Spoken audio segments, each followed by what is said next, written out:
In this YouTube, I'm going to show you how to fix your Xbox 360 controller.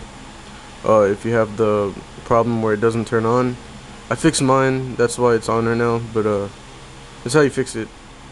Alright.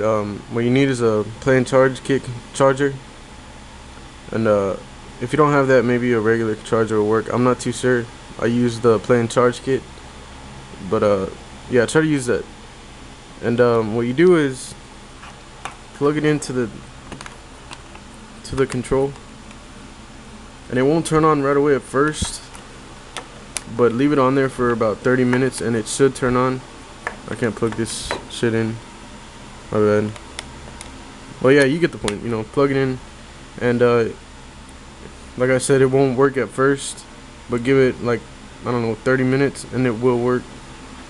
Hopefully. If it doesn't, my bad, but it worked for me, so try it. Alright, thanks. Rate and subscribe and like. Thanks.